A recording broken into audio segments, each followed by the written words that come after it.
Hello everybody, welcome back to the Practical Woodsman. I've got some treats for us this time around, some interesting things to talk about. Do you know what this is? Can you guys see that? That is a Buckeye necklace that I made for my daughter several years ago. I was coming out of the woods.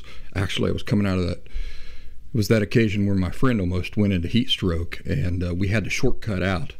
And so we looked at the map and we found the closest road and we got out. Well, on the way out, we passed a Buckeye tree, and I scooped up a bunch of those Buckeyes and made a Buckeye necklace for my daughter. She was just a little, tiny little thing at the time. Well, the interesting thing about this is that they're poison. They'll shut down your kidneys if you try to eat the Buckeye nut. Now I want to show you something else. See this bag here? Do you know what that is? Well, we're going to call it a red chestnut, all right? Very hard to find the actual name for these things, but that's a red chestnut. This is a Buckeye. Look at the similarities there. This one will kill you. This one won't. So we're going to talk about how you can distinguish the safe red chestnut from the poisonous Buckeye. And while we're at it, we're going to roast up some of these red chestnuts and eat them. Also, toward the end of summer there, I scooped up a bunch of walnuts, and the time has come where I think that we can get into some of those walnuts and eat some of those. So we have to do the musical introduction first, as you know. Police said, if you don't do it, we're going to throw you in the jail. And I said, well, keep your britches on. We'll do the musical introduction. You guys stick around.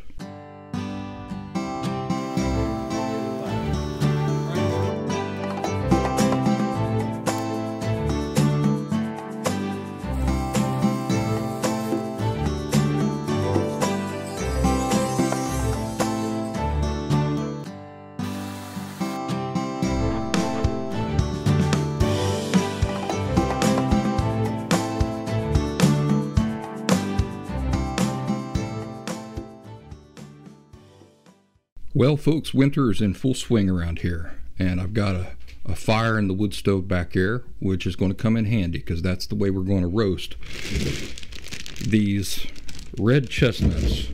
I want to tell you the story about how I come across these red chestnuts. A friend of mine saw some of my videos here, saw me doing like the wild pokeweed, and saw me working with some acorns, and so he come to me and he said, would you be interested in a mess of red chestnuts?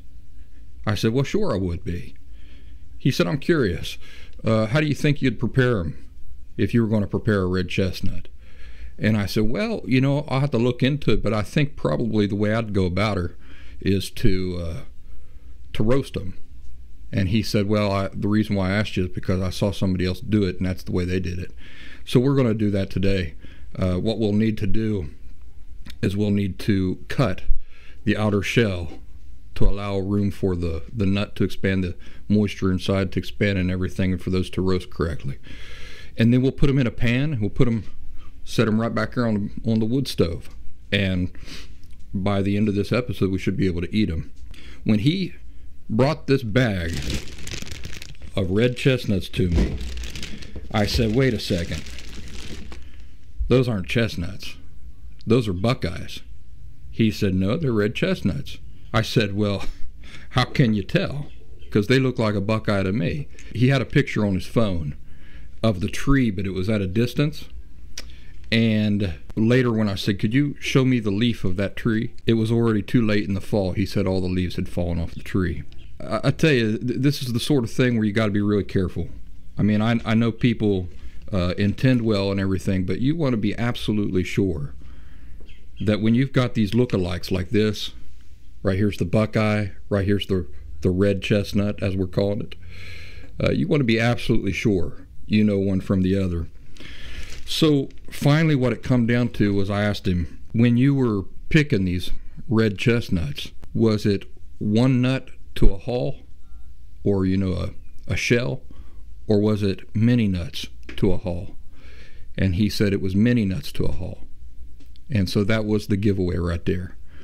Buckeyes come in one hull, just one casing or one shell, whereas the red chestnut, which is edible, will come, many nuts will share the same hull or the same outer shell. So once he told me that, I felt pretty confident that then I had something that I could eat and it wouldn't kill me. That's a scary thought, you know, that if you were to mistake a red chestnut, if you were to mistake a Buckeye as a red chestnut, that you could eat those and you're a goner, because it shuts down your kidneys. It shuts down your internal organs, and that's why it's so dangerous. You don't want to, I did not want to take a risk of accidentally eating something that's going to shut down my internal organs. So him having told me that many nuts shared a single hull or a single shell, I feel pretty confident then that we can eat these today and not poison ourselves to death. But let me show you just again, real up close here, how similar these two things are. The Buckeye and the red chestnut. And this is the Buckeye and this is the chestnut. They look almost identical, don't they? That's why that's so dangerous. These Buckeyes, like I say, I was coming out of the woods. I scooped up a bunch of them and made that into a necklace for my daughter. It doesn't even fit her neck. She can't even get her head through that anymore.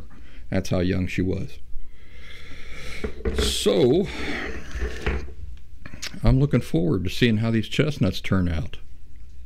And I'm going to take you folks along with me for the process. And while we're at it, we're going to enjoy some of these walnuts I picked during the summer too, right at the end of summer.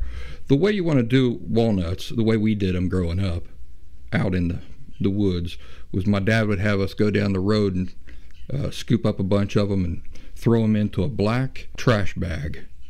And then we'd take that black trash bag and we'd just throw it outside the house. We'd kind of close up the top and toss that bag off to the side of the house and then we would just leave it there until about this time of year. We're going into November now. And so right about November, you see that the husk, the hull or the shell here, is starting to rot away. And you can just, with your fingers, just kind of pull that off of there. Doesn't take any kind of special thing. Now, when you first pick them, these hulls are green and solid. Look what we got here. Walnuts. Let's collect some of these walnuts. There's the walnut tree right there. So I saw that tree and I said, I'm going to come and get some of them. Let's do her. It would take a lot of work to get through something like that. That's why you just kind of toss them aside and forget about them for a while until the hulls, the husk begins to rot away itself so that you can get down to the walnut. The walnut you all are used to seeing in the grocery store and everything with the hard shell. So we're going to do both things. I'll tell you what we'll do. While we're roasting these red chestnuts, we'll be peeling the husk off some of these walnuts, and then we'll crack them open and we'll eat them. Boy, I'll tell you what, these wild walnuts, the shells are about 19 trillion times harder to get through than the ones you get from the grocery store for some reason. But we'll use a hammer, we'll use a jackhammer if we have to get through there. So let's get started on this, folks. We need to split some of these red chestnuts before we can roast them. And so let's start doing that. The first thing I want to try to do is see if I can just use a nut cracker to just split the outer shell. If we can do it that way, it might save us a lot of time. Well, no, the shell is not hard enough for that. So I don't know if you folks can see that, but it's just ended up squishing it, and I don't really want to squish them. So the next order of business then would be to get a serrated knife, and we're just going to serratedly cut that. The reason why I say a serrated knife, okay, you don't want to, the shell is very slippery, so you don't want a knife to slip off there and for you to cut your hand. So with a serrated knife, we can hold that down and just do it like a cut in that outer skin, and then we can put that in a pan and roast her up, salt it, have some red chestnuts, as we're calling them. I'll tell you, after you get done watching this, maybe you'll be interested in doing some research on the internet. It is really hard to find reliable information, detailed, reliable information about these things. And as far as distinguishing them from the buckeye, really, really difficult to find any straight answers about these things. I did a lot of research before I felt comfortable enough that I wasn't going to be sticking a buckeye in my mouth. So it's just what it come down to. The simplest thing I could think of. What's the hull like? What's the husk like? Does it have one nut or does it have many nuts? Another option would be to absolutely be able to identify the tree itself, but I didn't have access to the tree. I didn't have access to the nuts themselves. I didn't gather these myself. Somebody else gathered them. That's the type of situation where you want to take a lot of care. You want to be very careful when you're, and I'm not saying that the person that collected these for me is not trustworthy or anything. I'm just saying for my own sense of confidence in what I'm doing, since I wasn't literally there gathering these nuts, since I couldn't see the tree, since I couldn't see the leaf of the tree, I needed a way to be absolutely sure for my own confidence, my own sense of confidence in what I was doing, that I knew for sure what I was not dealing with. That's almost more important than knowing what you are dealing with, is being able to absolutely know for sure what it is you're not dealing with. And that's really all I was interested in. I just wanted to make sure that I absolutely was not dealing with a buckeye nut. And so these may be called red chestnuts, they may be called something else. Folks around here got all kinds of their own names for all sorts of things, but that's what we're going to call a red chestnut. Let's see if we can get that serrated knife and start cutting into these things. Oh, all right. I don't want to cut up my table here. Let me get a cutting board.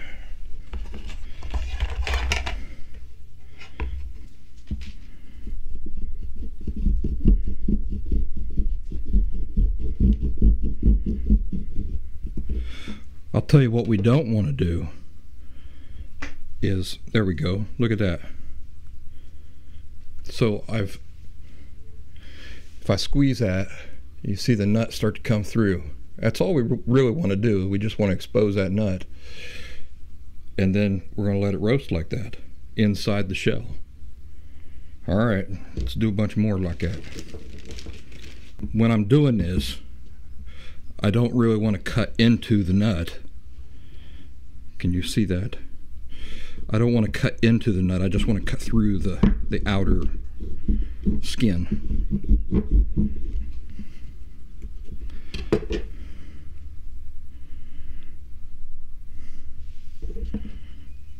And as we do this, we'll figure out the easiest way to do it. All right, I think that's done. You know what even might be best is doing like a cross. Cutting like a cross through the skin there. Yeah, that looks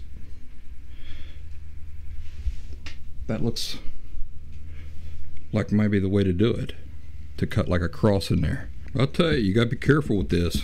It's easy to cut yourself. In fact, I think I'm going to get a glove for my holding hand so I don't accidentally cut myself. Although maybe I just improved my odds of cutting myself. Who knows?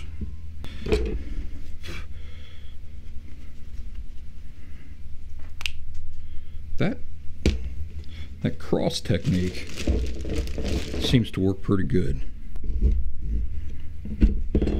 Yeah, that's just the way I'm going to do it.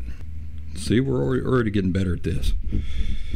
Once you get your technique down, it's just a matter of repeating and getting her done.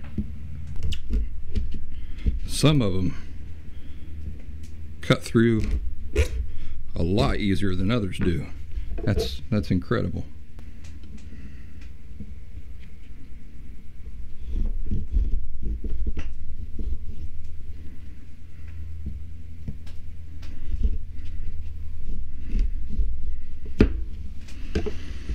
So yeah, I'm just using that cross-cutting method.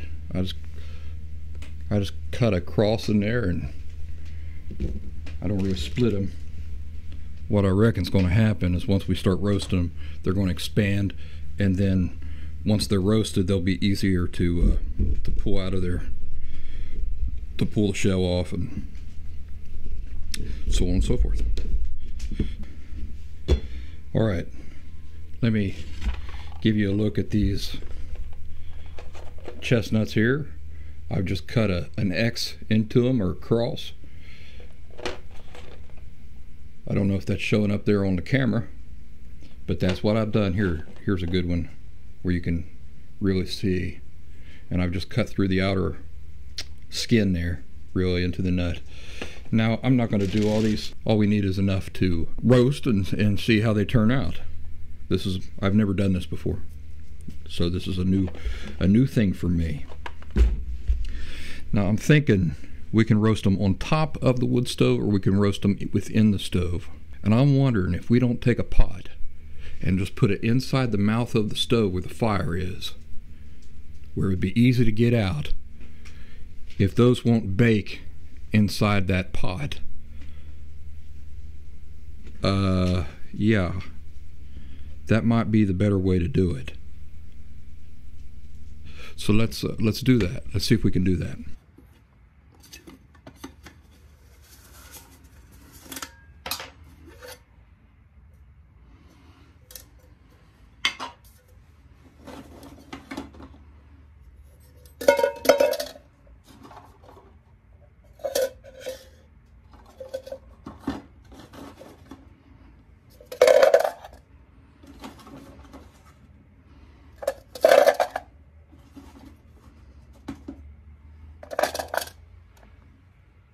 Like I say, I've never done this before, but doesn't it make sense to you, as it does to me, to maybe put a little bit of water in there? So what we're going to do is we're going to open up the stove, lid this, and just stick that inside the mouth of the wood stove, where all the heat and the fire and the ash is, and the coals. But I think if we put a little bit of water down in the bottom of this, that steam will help roast these faster. I don't know about that. It just makes sense to me, instead of just putting them in dry. So let's try that. Let's just put a little bit of water in here.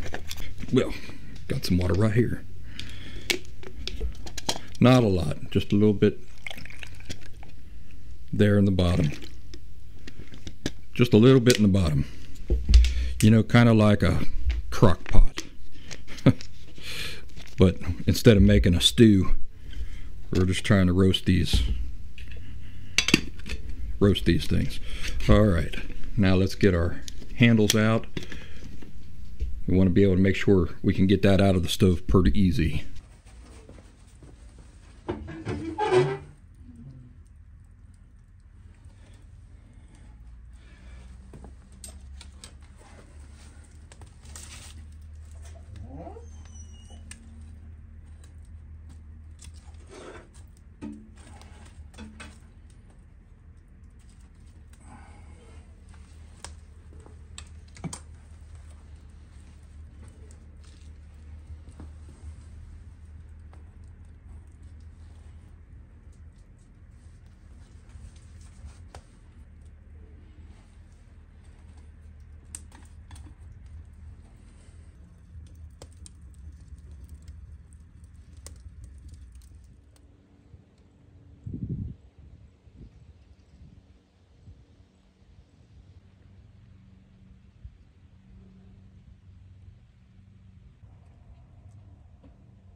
Alrighty, while we've got the chestnuts roasted on an open fire, let's just pick some of these out of here and talk about walnuts for a second.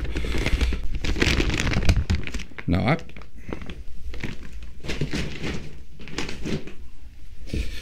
We don't need to do a ton of these to show the process and show how this all works, but you need to let the husk here kind of rot off, because you never get to the walnut otherwise. And let me tell you something, while the husks are green, they produce a dye, a walnut dye, that if you cut into them with a knife or something while they're green and you get that juice on your fingers will be dyed dark brown for a long time. That dye is it's a beautiful brown color, and you can boil the husks of the walnut and make yourself a dye, and then dye furniture and stuff like that. My uncle, a couple years ago, took a bunch of walnut husks, and dyed himself up a door just using dye that he made out of the walnut husks himself, and it turned out looking real pretty. So there we go. We're just about down to that nut. You see how easy that was to get through there, and I haven't dyed my fingers up too much. That's why you just stick them in a bag, throw them to the side, and come back to them later. Now, because we picked these up off the ground, and because they've been sitting outside, some of them might have worms inside of them. Not all of them will. About like the acorns. You guys remember when we did the acorns? It was about like that. A couple here and there had maggots in them, but the rest were just fine. So we're down to the walnut. You probably can't see that too well because it's still got some remaining husk on there, but I'm down to the walnut shell there. And now we're going to try to use this nutcracker. Now I'll tell you, wild walnuts, in my experience, are a lot harder to get through than the ones you get at the grocery store. So I'm not sure that this nutcracker here is going to work. I don't think it's going to. I think we may have to use a, yeah, see there. Yeah, that's actually bending. That's actually bent my nutcracker. So we're going to need something a little bit more robust to get through this walnut shell. Let's try to do it with a hammer and see how that goes. But check out this. You see how that's just been rotting away? Look at that. And then it just comes right off. Look at that.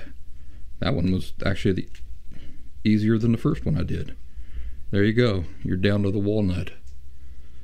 Isn't that interesting? How all these things are provided for us if you just take a look at them. You know, how many of you know what a pawpaw tree is? Y'all like eat pawpaws?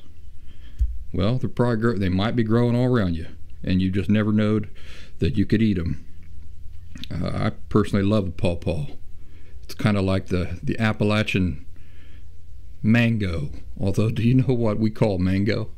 For us, a mango is what a lot of the world calls a bell pepper, but for us, that's a mango. Let's crack open a couple of these walnuts here, folks. What do you say? Can't see where I'm at there.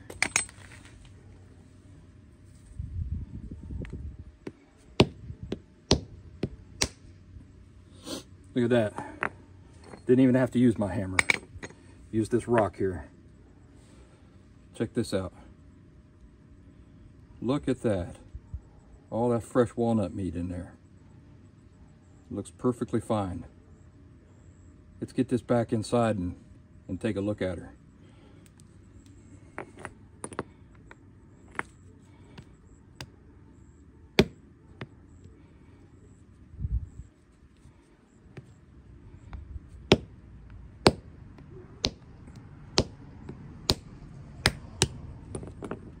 There we go. There's the second one right there.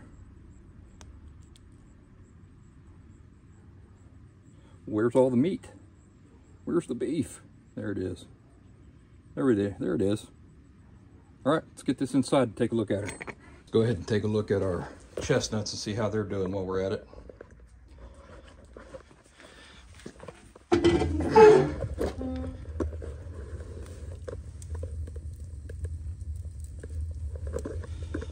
Let's just take a look at that. Be careful not to burn ourselves.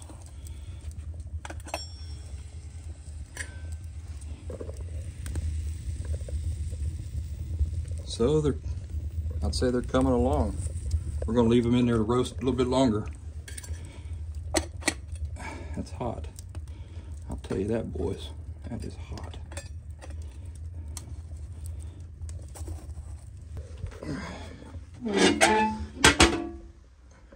All right, back over here to our walnuts. All right, so it was nice that I was able to do that with a rock rather than using a hammer. I'll tell you why.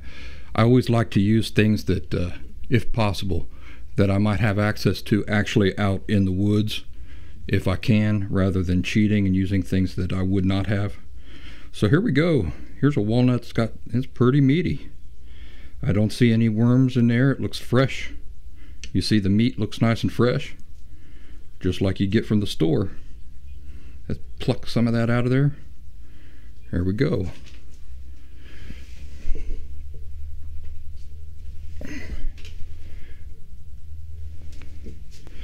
Let's give her a try. Wow. I'll tell you what, it's got a lot more flavor. A lot more flavor than the walnuts you would get from the store. That's pretty fantastic.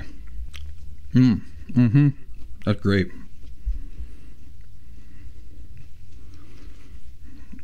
It's chock full of flavor.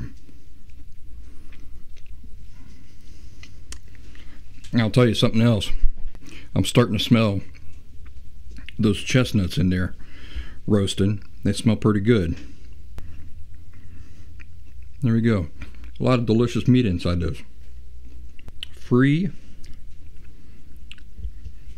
food. You're lying all around. That is fantastic. They're it's amazing how much more flavor they have than the ones you get from the grocery store. Nice and fresh.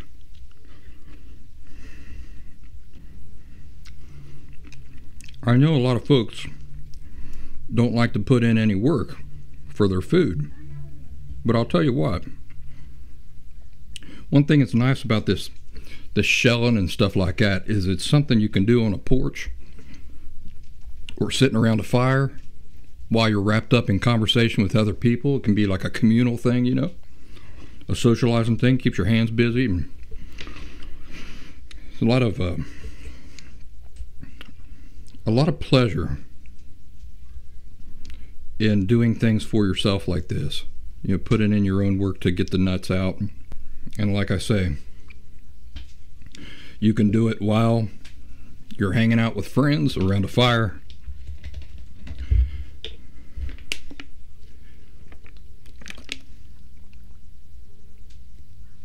It's a relaxing activity, and it just feels good to do it. So there you go. Oh, a big one right here. If I can get that out. Yeah, look at that. Almost got that entire walnut to come out in one piece. It's nice and fresh. That's incredible. Just had those sitting in my backyard, waiting to make this video. All right. Well, that's a lot of fun. When I was a kid, my dad, I think I've already mentioned, would have me go down the road and collect a bunch of these and throw them into a trash bag. But it ain't been since I was a kid that I've done this, because I was away. I lived in the city for a long time. So it's nice to be back home doing the things that I remember when I was a kid. All right, well, let's check on those chestnuts and see if they're ready to try.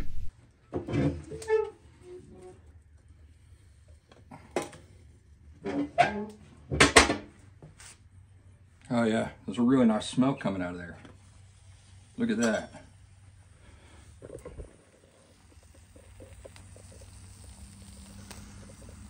Wow, that smells really nice. Let's mix those up. Let's just, you know, move them around a little bit, put them back in the stove. Oh yeah, look at that. The ones on the bottom there are roasting real well. All that water's gone that we put in there.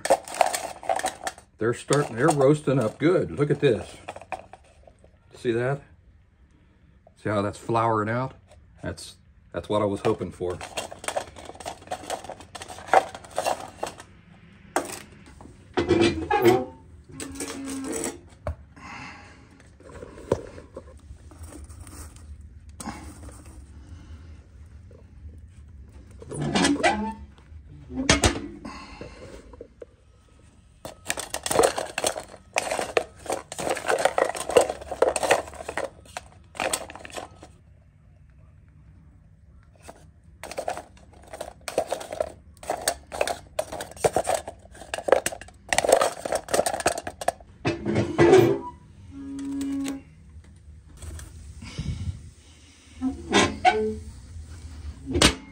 Well, here's something I didn't expect. There's an awful lot of moisture down in there. And so the moisture is coming up out of these things as they're roasting. But because they're all in a bunch like that, I think that's preventing them from roasting all the way through. There's a couple in there that I saw that are looking pretty good. But to kind of speed this up, what I'd like to do is get a pan. I'm going to put a pan on the stove here. And so these can spread out and evenly roast. But you know, this has not been a bad experiment. Let's get our fry pan, spread them out, put them on top of the stove, see what happens there. Before we do that, I want to show you one that I think is roasted really nicely. See if you can get a look at that. My lighting's not the best in here. All right, see that? That seemed to have roasted really nice in that bowl, in that pot. So maybe we'll just leave that out and try to eat that. We'll put the rest on a fry pan and put it on the stove.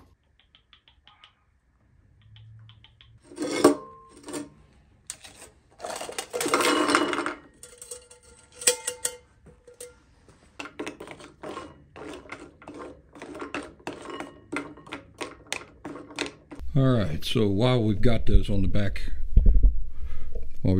stove back there, this is the one I plucked out of the pot. Looked like it was pretty good and roasted, and we're just gonna try to break her open. Oh, it breaks open real nice and easy. You can see how the thing floured. Look at that, the meat in there. Those look like they're pretty wet.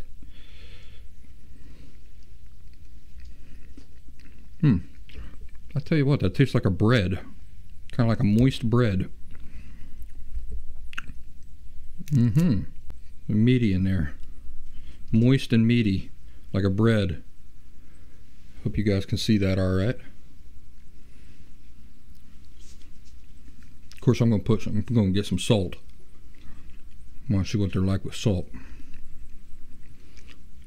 Not bad. Now we're going to get into the real meat and taters of this thing here. I'm just going to get some salt for it. All right, get my old trusty Swiss Army knife out here to help me kind of get the meat out of this thing. Look at all the meat in that. It's not like a nut like you'd think. It's moist. Maybe it needs to roast a lot longer to get dried out and more nut-like. But can you see that? The meat in that?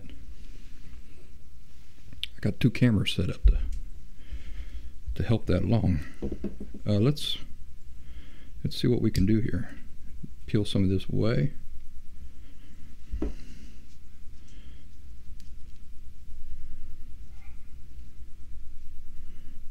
There's that chestnut. I think probably needs to roast a lot longer. I've never read up on these. I don't know anything about them. I just know, I mean, I know they won't kill me. But beyond that, as far as like what they're supposed to look like when you get done with them or anything like that, I watched any videos about it or anything like that. Let's salt this and give it a really nice taste. All right, ready?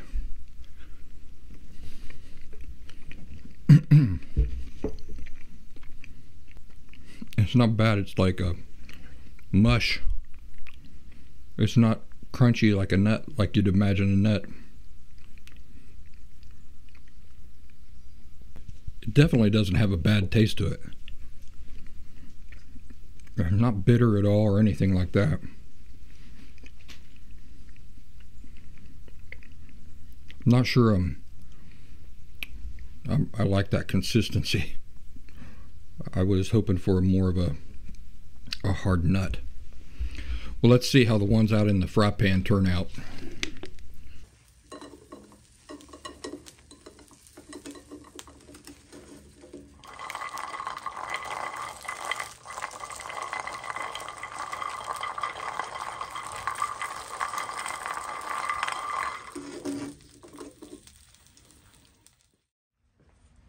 I've just had these here roasting for a long time because I want to dry out the fruit on the inside.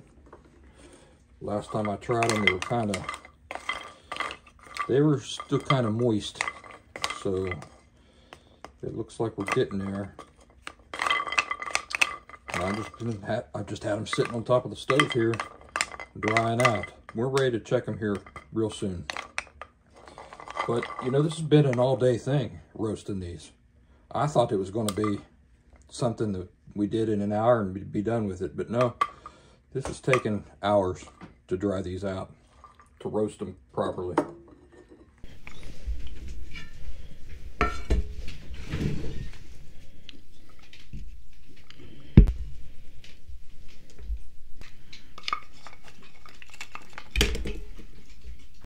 All right, these are still pretty hot. So I've just had them sitting on the stove all day long. It's nighttime here now. Now that don't mean too much because it's wintertime, so it gets night a lot faster than it otherwise would. Well, end of autumn. But let's take a look at these chestnuts.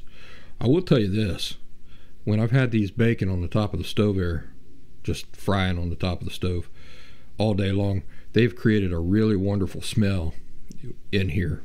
In fact, I went out for a little bit and I just left them there on the stove. I come back, and man, that really smells delicious. So here we go. They're dark, so it's hard to show them on camera. What happened to my bow-legged nutcracker? Remember earlier I was trying to break those walnuts with that nutcracker, and it bow-legged my nutcracker. Let's find her. Yeah, so this thing's shot. You see how it's bow-legged like the cowboy? But let's see if we can use it to open up this red chestnut here and see how these turned out. Come on now. There we go. Sent stuff everywhere. Huh. It kind of like, have you ever had opened up a can of coffee that's been very old and all the coffee is like compacted in there? That's kind of what the inside of this nut resembles. It's going to be hard to get that. Here we go.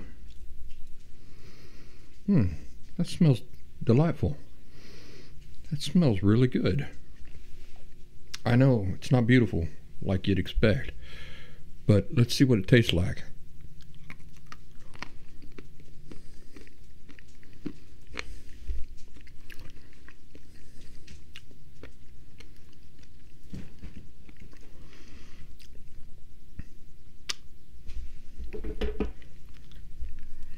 It's interesting. I'm trying to think of what to compare it to. I wonder if I try to, well, this shall break a tooth. Oh, look at this. Here we go. That is so interesting. Now that one,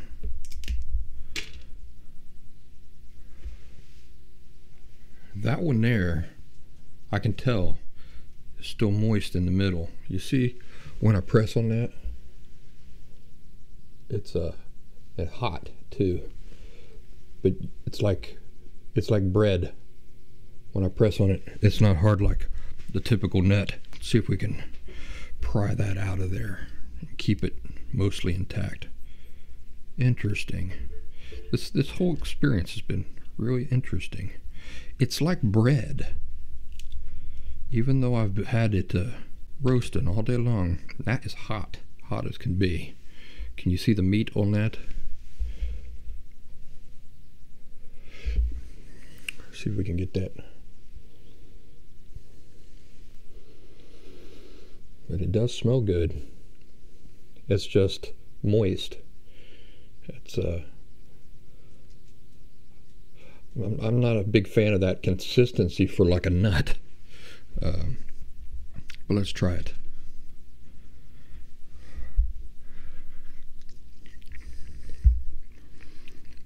Well, it's like the one I tried earlier. I like them. I want to find one that's really dried out. So the first one I tried there just a second ago wasn't bad. I like it. I liked it crunchy like that. And these other ones here, like the one we just got done trying, was like kind of like a mushy warm bread, and I wasn't a big fan of that. Let's see. This one looks crumbly. That's what I want. I want the crumbliness.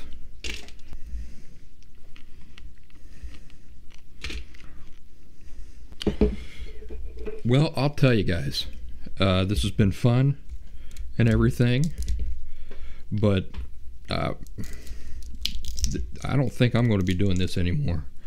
Not with these red chestnuts. I'm just not a fan of what I've got here. It tastes all right, smells great, but this kind of mushy bread type nut in there, I'm not a fan of, even though it doesn't taste terrible. And then it seems like the only other option is just this really crumbly stuff, which doesn't want to come out at all. So, you know, there's no failures in these sorts of things, because once you know, you know. But I'm not a fan. You see, the crumbly ones here, the ones that are really roasted well, are so crumbly and hard on the inside. They're stuck to the shell. It's almost impossible to get them off that shell, and so then you can't eat them. And then the alternative are this mushy inside, which I don't like. You know, if I were starving, I'd probably like it a lot more than I do currently. But I just had a plate of sketty, and so I'm not that hungry, and it's not very appetizing to me. So what would I say? I would say this is the most effort I'm probably ever going to put into a red chestnut, eating a red chestnut, because the payoff just is not great enough for me to go, wow, that's something I want to do in the future. No, I think this video here is enough. I will just, anytime I get the itch for something like that with a red chestnut, I'll just say, you know what, maybe I'll just watch my old video instead. Yeah, I'm not a fan, but I still got plenty of those walnuts, and those walnuts were fantastic.